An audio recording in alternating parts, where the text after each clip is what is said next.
Thank you, the Minority Leader. This is the statement by the NASA Parliamentary Group on taxation measures. The Parliamentary Group of the National Super Alliance meeting today, under the chairmanship of Party Leader Right Honorable Raila Odinga, resolved as follows. 1. That NASA recognizes and appreciates the precarious situation the country is in with regard to meeting its development needs through the budget. 2. The coalition further recognizes the suffering Kenyans are going through as they feel the pinch of rising cost of living that has been worsened by taxation measures adopted by the government. 3. That the pinch and resulting from taxation run hand in hand with the people's expectation for improved services and accelerated development in critical areas like roads, schools, hospitals, electricity, and housing, among others. 4. In light of the need to address the suffering of the people, while ensuring development is also delivered, we recognize and appreciate that there was a bilateral support for our attempt to remove VAT altogether, and the President was able to meet us halfway, lowering the tax from 16% to 8%. Therefore, NASA offers its conditional support for the initiative to cut VAT from the initial 16% to 8%. 5. We see that the cut being in line with our earlier attempt in the National Assembly, to have the VAT scrapped altogether. 6. Our support is, however, conditional. We offer support for the VAT for a period of 1 year. 7. NASA is making certain key proposals.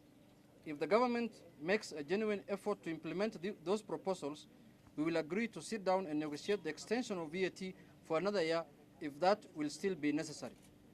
8. NASA believes that if these proposals are implemented, there will be no need for extension of VAT beyond 1 year. 9. However, if nothing is done on these proposals, NASA will remove a motion in the next budget to scrap VAT on fuel entirely like it did this time. Our proposals are as follows. 1.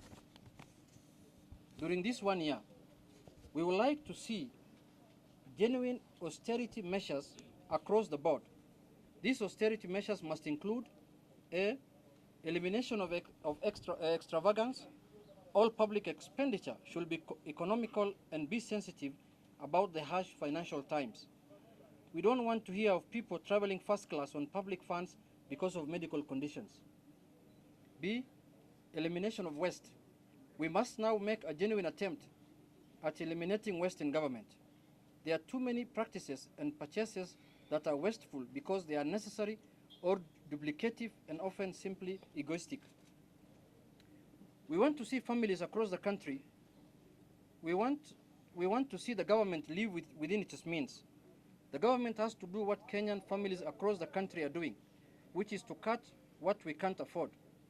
For instance, the current situation where virtually every cabinet secretary and senior officers of the state travels in fuel guzzlers, complete with chase cars and lead cars, is not sustainable and is not in tune with the economic situation the country is in.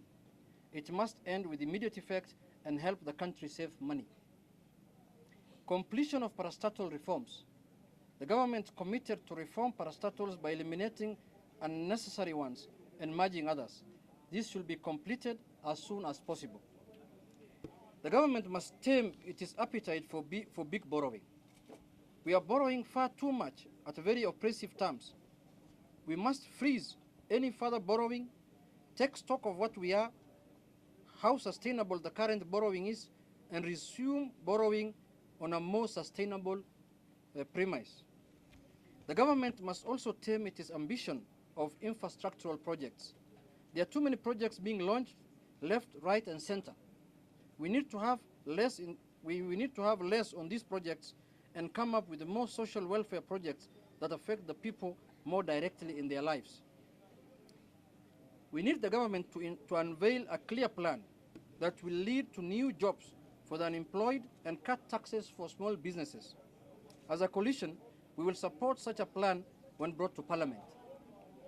The government must present to the country a clear plan to review and reform our banking sector to ensure it is in line with the war on corruption and money laundering. The government must put more effort in the anti-corruption drive with a clear program for ridding the country of this menace and a clear end game. Specifically, NASA wants to see more speed in the investigation of cases and in the approval of indictments. There is a clear slowdown of the fight. We want to see it multiplied tenfold. Prosecution needs to begin, and we expect that there will be convictions. We recommend the creation of a special anti-corruption court, or enhance it if it is there, to deal with the corruption with the same vigor manifested by the DPP and the DCI. Those courts should preferably operate round the clock. If need be, the government should appeal for help that will aid rapid prosecution, especially from Commonwealth jurisdictions. There is yet no definite program to recover stolen funds. Those funds run in the billions and will easily fill the hole in our budget and finance a number of our development needs. Switzerland and the United Kingdom have offered to repatriate corruption proceeds in their country. We need to see serious efforts by the government to follow those offers. The government must also rope in more countries where our stolen money is stashed and ensure those monies are repatriated. We are strongly opposed to the current situation where Kenyans have to go back to their pockets to meet our development needs, while lords of corruption continue to enjoy its proceeds without breaking any sweat.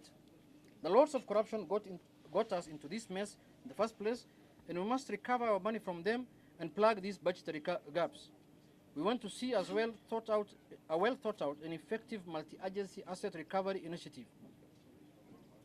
The government must initiate major tax reforms, which must include overhauling the management of KRA and the Kenya Bureau of Standards. The current KRA and KEPS have shown no capacity to be imaginative on how to widen the tax bracket, how to net tax defaulters, and how to stop dumping of goods into our country. Indeed, KRA and KEPS officers are being reported daily as some of the most corrupt public servants. It is time to carry out a radical surgery at KRA and KEPS. It is also time to engage Kenyans into conversation about the reform of the tax system. Thank you. And that is the end of the statement. I will now